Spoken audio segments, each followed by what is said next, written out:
Quero compartilhar com os irmãos, nesse período de férias do pastor, e toda vez que tenho essa incumbência, é um desafio enorme, porque dominicalmente eu tenho o prazer de compartilhar a palavra na minha classe de escola dominical, mas eu tenho sido muito abençoado e coloquei isso nas redes sociais e também falei com o pastor essa semana, através do ministério do pastor Novaes, da Jussara, e é bom demais ficar cada domingo ali anotando os pontos da mensagem, fazendo um desenho ou outro, mas agora tenho sobre os meus ombros essa enorme responsabilidade de compartilhar com os irmãos enquanto o pastor Novaes está de férias. Isso vai acontecer 2 domingos e no domingo seguinte é só o domingo do carnaval que teremos o culto pela manhã. E eu estava pensando, e o pastor fez uma série de mensagens aqui sobre os salmos, e eu nunca me meto nas coisas que o pastor Novaes está fazendo. Ele fez um estudo aqui em Romanos, aí teve que sair umas 2 vezes e falou assim: Hudson, faz, por favor, continua o estudo lá. Eu falei: não vou continuar não, pastor, depois o senhor continua de onde o senhor parou, porque eu não vou me meter a besta de seguir o modelo do pastor, até porque vocês estão vendo que eu sou um pouquinho diferente dele, bem diferente dele. Então eu estava pensando no que compartilhar com os irmãos e eu comecei a olhar para o espelho e falei: eu sou um Zé Ninguém, eu sou uma pessoa frágil, fraca, e tenho recebido graça de Deus. Alguns irmãos sabem bem o que é isso. Ao longo do tempo, as gerações vão mudando, né? Essa geração hoje acha que é a geração do nariz em pé, que o mundo gira em torno deles, mas eu tenho 1 ano a menos do que o pastor Novaes, eu me orgulho de falar isso, ele é 1 ano mais velho do que eu, e eu sou de uma outra geração, eu sou de uma geração que a gente ia para a igreja e sentia um peso pelo pecado. Não sei, alguns aqui devem viver muito isso. Então, quando a gente entende a graça de Deus, quando a gente tem consciência do pecado, entende a graça de Deus, a gente parece como o salmista diz, uma criança no colo, uma criança desmamada no colo de sua mãe. Parece que Deus vai acalentando a gente, conduzindo a gente, e esse sentimento fez com que eu pensasse nas pessoas que são esquecidas na Bíblia. Ou melhor, nem são esquecidas porque elas são citadas na Bíblia, mas elas entram sempre numa tangente, num paralelo, elas nunca são as estrelas. Então, se eu pensei em várias frases, mas eu também não sou bom nesse negócio não. Eu quero compartilhar com vocês algumas histórias que estão na Bíblia, que Deus valoriza muito mais a sinceridade do que a celebridade. Tem umas celebridades na Bíblia. Abraão, uma celebridade, se tornou uma celebridade, mas ele não era. Ele era só o filho do grande Arão lá em Ur dos Caldeus, mas ao longo da vida ele foi se tornando o pai da fé. Moisés era uma grande celebridade, baixou a bolinha dele e foi ser pastor de ovelhas em Midian, e Deus falou: eu quero você, e ele foi mais do que o próprio faraó. Então, algumas vezes, nós conhecemos essas figuras, como o irmão Jorge, que é o meu parceiro desse período. Eu pedi ao Jorge: por favor, vamos andar esse período juntos aí, que eu preciso ter gente forte e boa do meu lado. Os diáconos já fazem isso, mas eu quero também compartilhar um pouco mais da vida, da sabedoria e da disposição do irmão Jorge, que dirigiu aqui uma parte e vai fazer isso a cada domingo. Mas isso me fascina. Essa história toda que a Bíblia vai nos contando. Então eu quero contar para os irmãos algumas histórias de gente que algumas vezes nós lemos a história dessas pessoas que se tornaram grandes celebridades da Bíblia, e a gente passa direto, porque a gente tem o foco no cara, na celebridade. E essa geração é a geração das celebridades, né? As pessoas se tornam celebridades assim, num bater de palmas, num estalar de dedos, se tornam celebridades e vão lá: cadê aquele cara? Sumiu, mas ele foi celebridade um dia. E alguns desses personagens, eu já fiz teste com algumas pessoas com quem eu convivo mais de perto.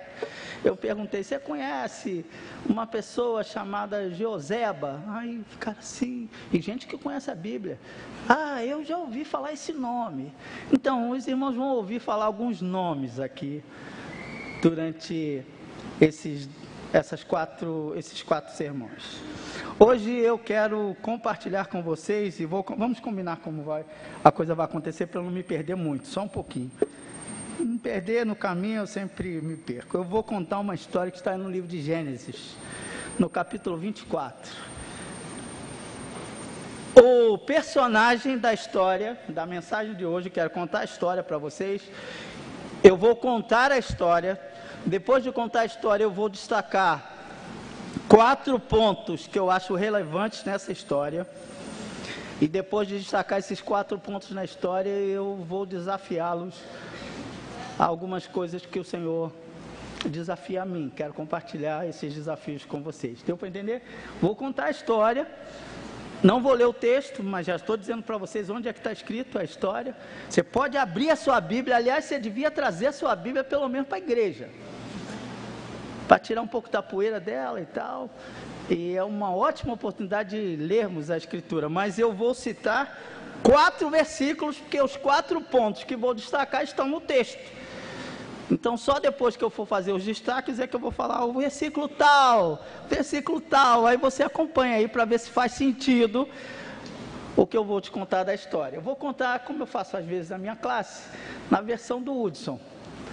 Depois eu falo da versão aí, cada um tem sua versão de Bíblia, eu vou contar para gente aqui, de gente igual a gente, de carne e osso, que tem uma linguagem um pouco mais acessível. Por isso que eu me identifico tanto com as crianças, porque a gente conta a história e elas curtem as histórias. E das histórias que eu vou contar hoje à noite, então, eu espero compartilhar com vocês a história de uma rainha má e de uma princesa. Hoje à noite, uma rainha má e uma princesa muito corajosa. Mas, na verdade, eu vou contar a história de um casal que está lá no Antigo Testamento. Mas vamos a Gênesis, capítulo 24. Dá uma olhadinha na sua Bíblia. Logo no começo da história, aparece... Cadê as canetas que estavam aqui? Meu Deus, esses diáconos são muito bons. Tantas canetas aqui, ó. Desculpa aí para vocês.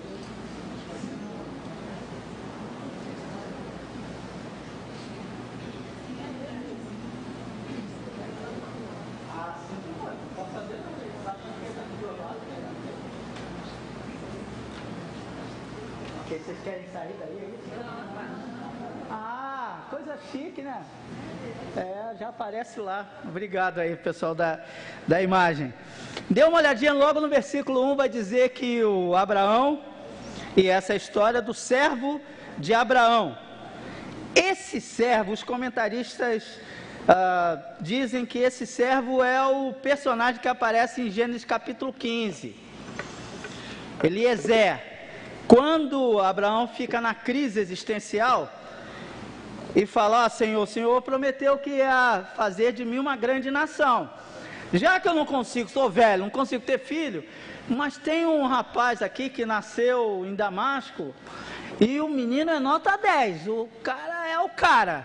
E eu acho que eu posso adotá-lo e como filho, para o Senhor cumprir a promessa. E lá em Gênesis capítulo 15, a história é do Eliezer, que Abraão tem a ideia de colocar Eliezer no lugar que seria na frente de Isaac. E lá em Gênesis 15, Deus fala, não é com ele não, meu negócio é entre eu e você, Abraão.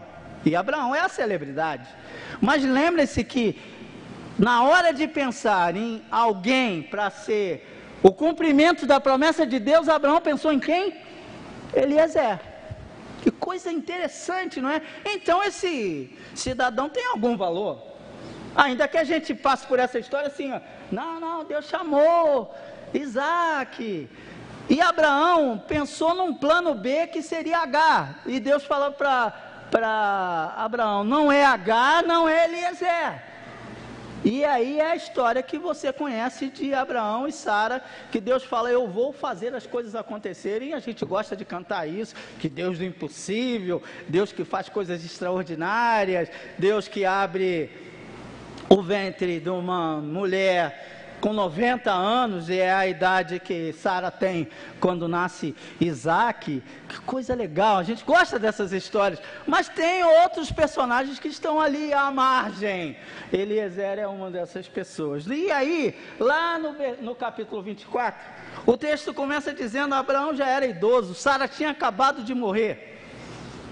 E o texto vai dizer que Sara morreu com 127 anos. Então, a criança que não era tão criança assim, o Isaac tinha quantos anos? Quem é bom de conta aí? Olha, ela morreu com 127, ele nasceu, ela tinha 90, quantos anos?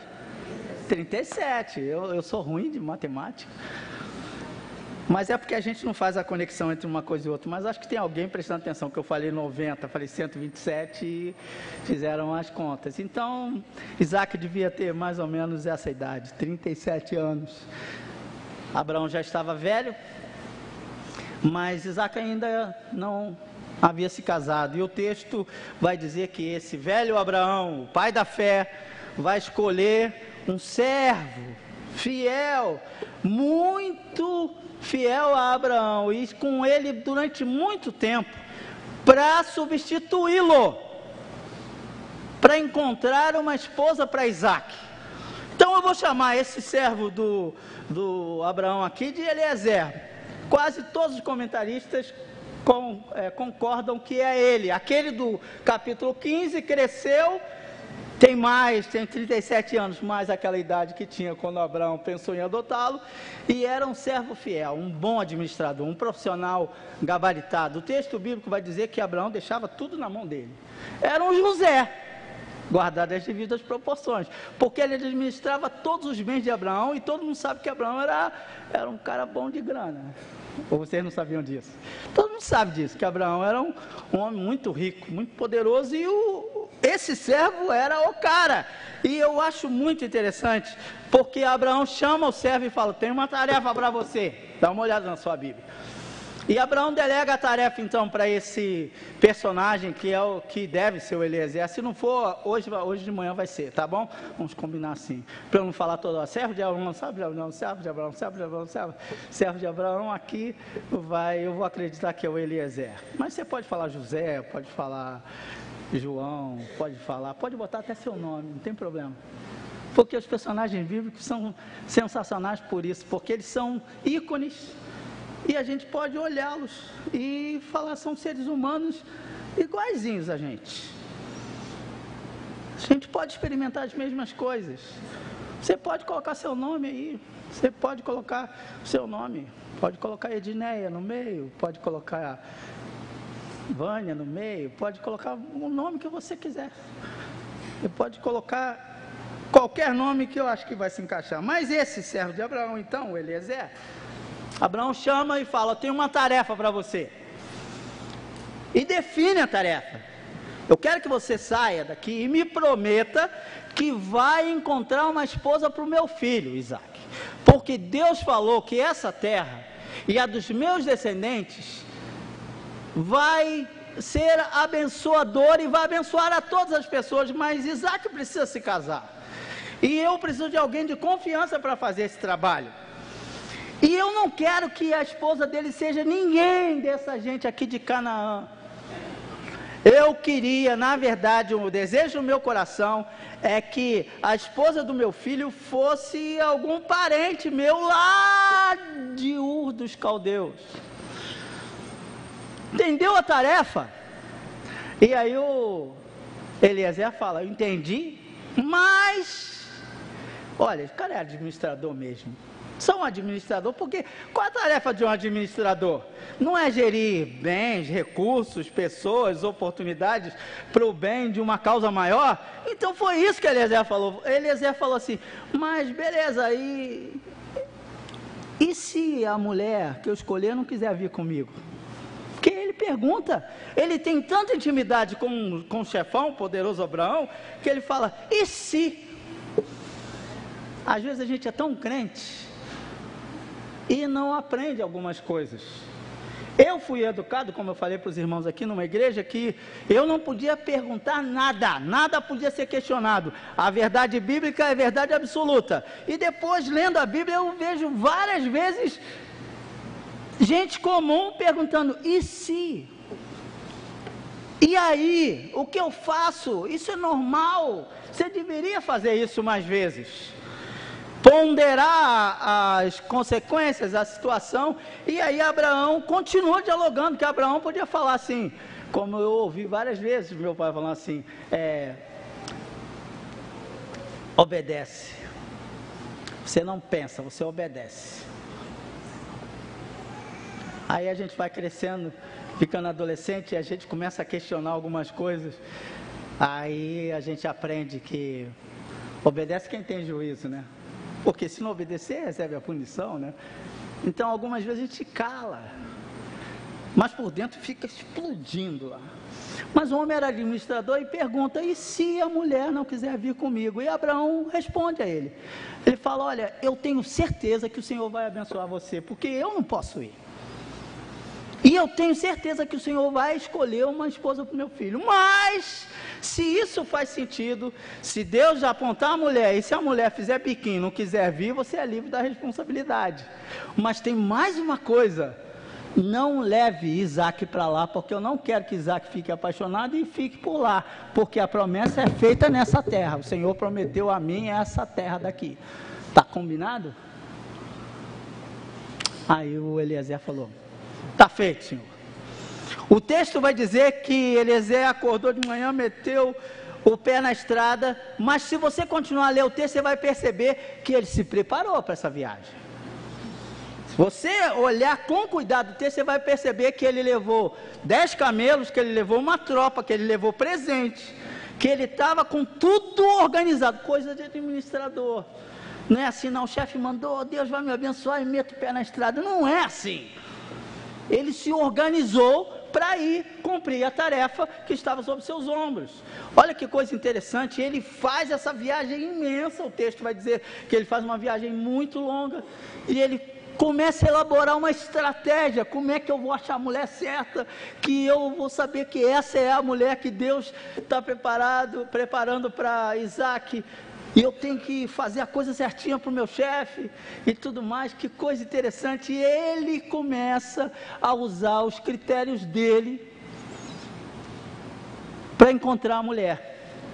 Porque ele falou, para ser esposa do meu chefinho, que é o filho do chefão, para ser a esposa do Isaac, tem que ser uma mulher de fibra, uma mulher de valor, uma mulher que tem pelo menos sensibilidade para ver as coisas que estão acontecendo à sua volta.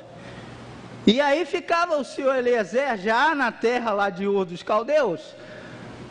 O texto vai dizer isso, que ele já estava na terra, e ele começou a pensar, eu vou chegar num lugar onde as mulheres pegam água, e a mulher que me der água é uma mulher que pelo menos olha em volta e é generosa. Mas a mulher que me oferecer água, porque eu estou cansado da viagem, a mulher que me oferecer água e der água para os camelos, ela não é só generosa, ela tem um caráter bom demais. E o texto bíblico vai dizer que enquanto Eliezer pensava nisso, apareceu a menina e ofereceu água para ele. Depois que ele bebeu, a menina falou assim, enquanto o senhor bebe água aí, e não era só beber água, enquanto o senhor bebe água, come pão, faz seu lanche, seus animais estão cansados, eu vou dar água para os seus animais. Que coisa legal, né? Porque o texto bíblico vai dizer, enquanto ele estava pensando, ela começou a fazer as coisas. Aí ele desconfiou, eu acho que Deus está me respondendo. Que coisa extraordinária, isso me comove. E aí o que acontece? Tem mais, ela falou assim, vocês devem estar cansados, tem muito lugar para ficar aqui na terra dos meus pais. E Eliezer pergunta, menina, você é parente de quem? Adivinha? Ela vai dizer, eu sou parente de Naor, Então ela era prima do Isaac. Aí, você pode continuar a ler a história. Essa história se repete 3 vezes, porque tem a narrativa do autor do texto. Depois o Eliezer conta a história para o pai dela, para o Labão, vai contar para o irmão dela, vai contar a história para o tio Labão, repete toda a história. Depois ele conta, o narrador conta de novo a história. Então, nesse trecho do capítulo 24, 3 vezes a mesma história se repete. Por que isso? Porque ela precisa de ter algum destaque. E agora vamos aos destaques. São 4 destaques. Versículo 15, abra lá Gênesis capítulo 24, se vocês puderem projetar, e aí eu volto ao desenho.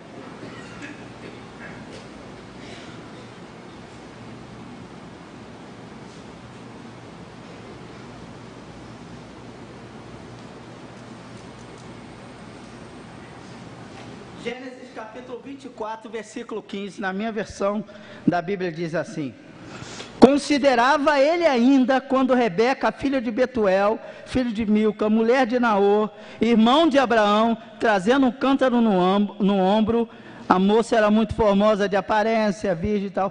Ele, versículo 23, versículo 14, desculpa, ele vai falar, é o pensamento dele, enquanto ele pensava. O versículo 15 considerava ele ainda, algumas versões vai dizer, enquanto ele meditava, enquanto ele pensava.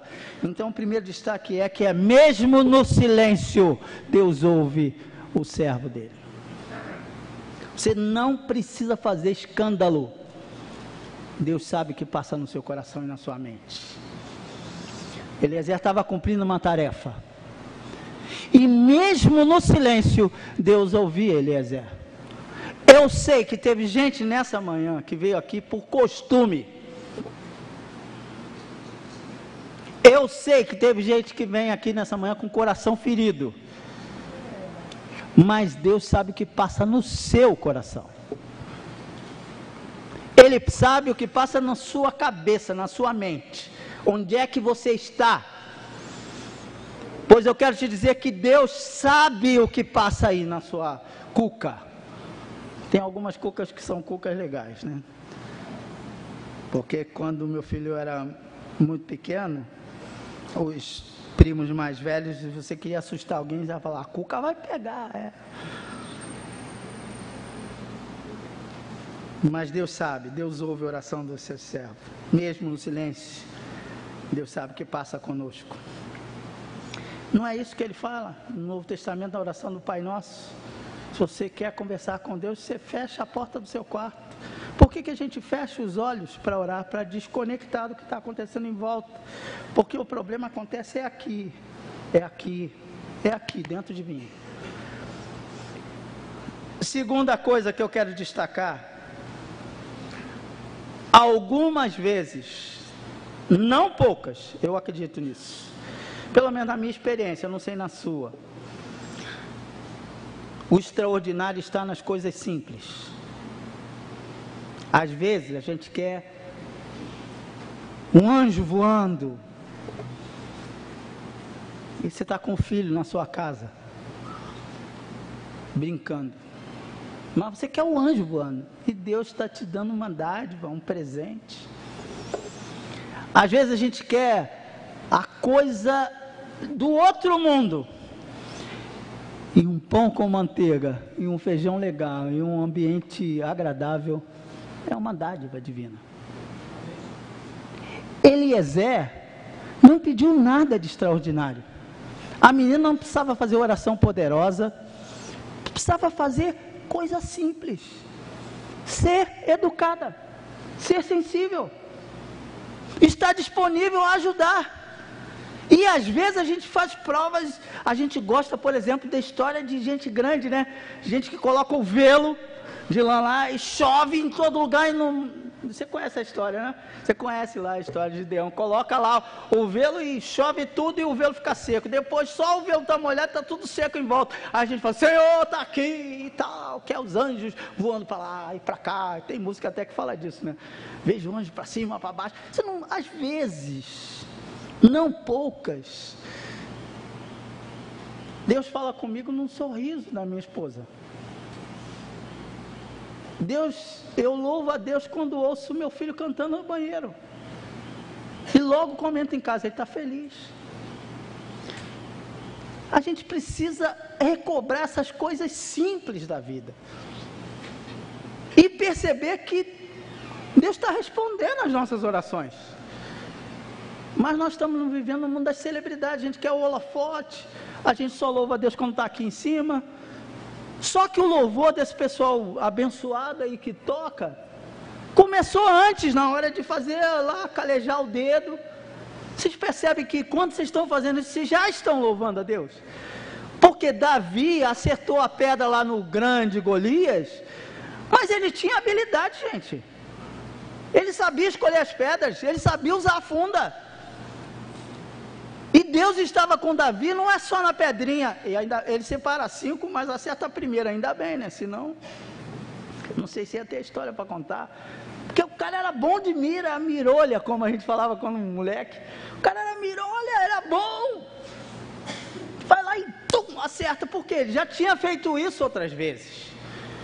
Então Deus se alegra quando a gente percebe que o extraordinário está ali, e a gente cantou aqui cada momento, me guia o Senhor, mas a gente quer viver de milagre em milagre, e um milagre é estarmos aqui, e um milagre é estarmos vivos. No meio dessa confusão a gente tem o que comer, a gente tem coisas em volta, e eu fui educado, como eu falei, e eu não esqueço disso. E os cultos de quarta-feira, eu cantava aquela musiquinha, assim, às vezes sem acompanhamento, mas tinha uma música que mesmo sem acompanhamento me emocionava, e me emociona até hoje, quando eu cantava Chuva de Bênçãos. Gotas somente nós temos, chuvas rogamos a Deus. Quase todo culto lá da minha igreja em Costa Barros, o pastor cantava essa música. E a gente cantou cada momento, me guia o Senhor, cada momento, dispensa o favor. Mas a gente não consegue, a gente quer um incrível. E para mim, incrível é estar nas coisas simples. E uma coisa que eu aprendo também,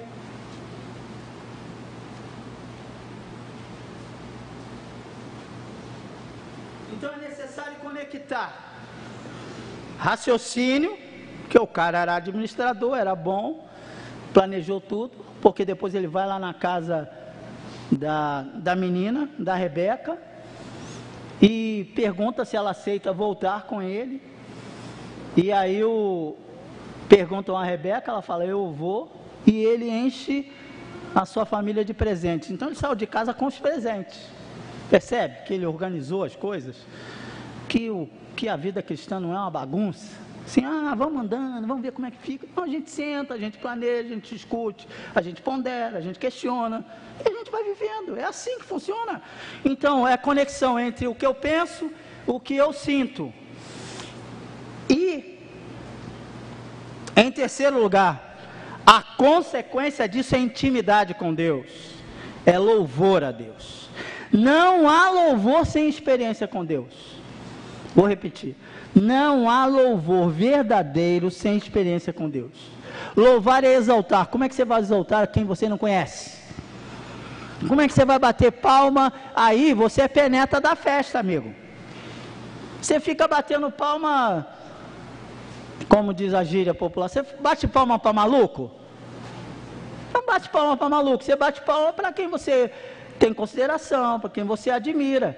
Então louvor não é cantar. Louvor é a expressão que brota de um coração de quem tem conhecimento e intimidade com Deus. É só você olhar a oração do Eliezer antes. Ó Deus, abençoa o Deus do meu chefe, do meu pai Abraão, do meu chefe Abraão. Ajuda que eu cumpra o que o Senhor quer para o chefe. E quando ele vê a coisa acontecer, enquanto ele estava pensando, dá uma olhadinha, por favor, no versículo 26. Versículo 26 vai dizer assim: então se inclinou o homem e adorou o Senhor. Agora ele já não está mais orando por causa de Abraão, ele está agradecendo a Deus pela experiência que ele viveu. É a mesma coisa que acontece com a mulher samaritana. A mulher samaritana tem um encontro com Jesus e sai daquele encontro maravilhada. Eu encontrei o Messias e tal. Fala para todo mundo de Samaria. Jesus vai para Samaria, fica 2 dias em Samaria. E se você olhar lá no final da narrativa, o texto vai dizer, aquelas pessoas falam assim: não é mais pelo que a mulher falou, mas nós conhecemos o Deus que essa mulher falou. Então não é mais pelo que ela fala, mas é pelo que a gente experimenta com esse Jesus. Quantos aqui nessa manhã podem falar assim: eu tenho uma experiência com Deus? E aí você não pode falar assim: ah, foi minha mãe, foi minha avó, foi a tia, foi a fulana, fui eu que tive a experiência com Deus. E sou eu que louvo quando tenho uma experiência com Deus. Porque se eu não tenho essa experiência, isso é qualquer coisa menos louvor.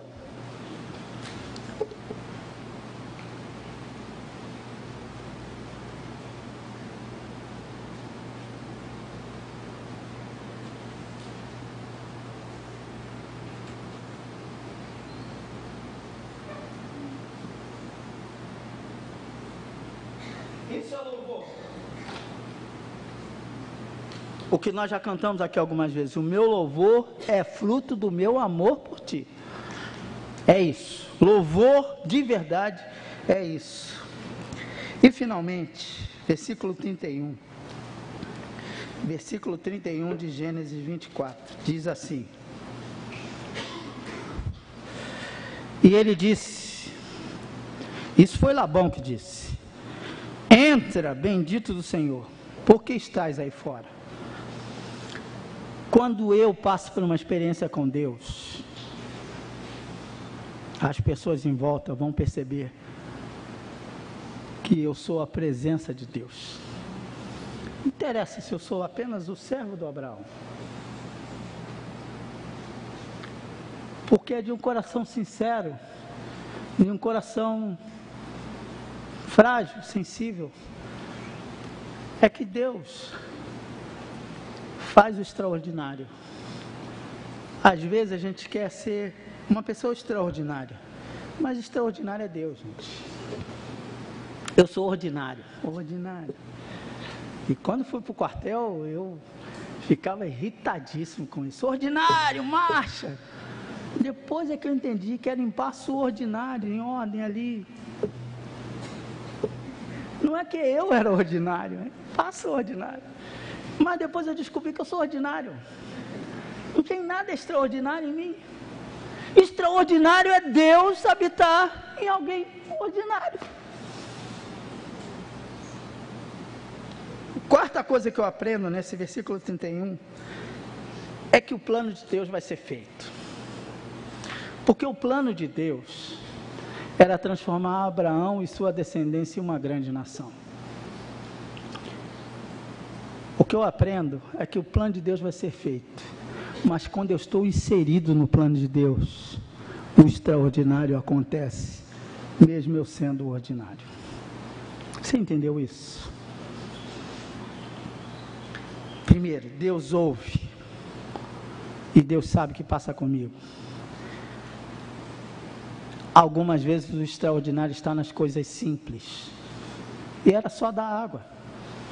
E às vezes a gente fica querendo a coisa extraordinária. E nós cantamos aqui: eu quero ser fiel, eu quero ser leal, eu quero andar direito.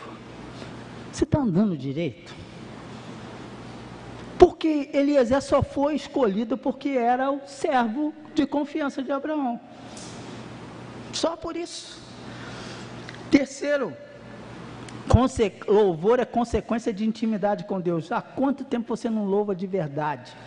Você só canta e chama isso de louvor, porque o louvor é expressão. Você pode louvar de várias formas. Você pode louvar fazendo as contas da sua casa, por exemplo. E aí você quer o extraordinário de Deus e você é um ordinário, no mau sentido da palavra, porque você não faz um planejamento financeiro. E aí depois você quer milagre de Deus. Organiza a tua vida, organiza a tua casa, porque se você fizer isso, você vai enxergar coisas extraordinárias acontecendo no meio de pessoas simples. Eu fui ensinado assim. Deus faz a coisa extraordinária acontecer. Eu vi isso na minha família. Meu tio fumava igual um maluco. Toda sexta-feira era dia da farra, da bebida. Quando chegava sexta-feira, eu podia ir no futebol junto com meu tio, que hoje é pastor. Só que depois do futebol, minha tia ia me buscar lá, porque ele continuava na gandaia, na festa. E a vida financeira deles era uma bagunça. Ele teve uma experiência com Deus, continuou ganhando a mesma coisa, e a gente começou a fazer churrasco na casa dele, porque tudo estava organizado. Porque onde Deus entra, a organização acontece. Não teve nenhum milagre, não caiu o dinheiro do céu, nada disso, nada disso. Então eu enxergo essas coisas extraordinárias acontecerem com coisas simples. Estar inserido no plano de Deus é uma dádiva. Nós vamos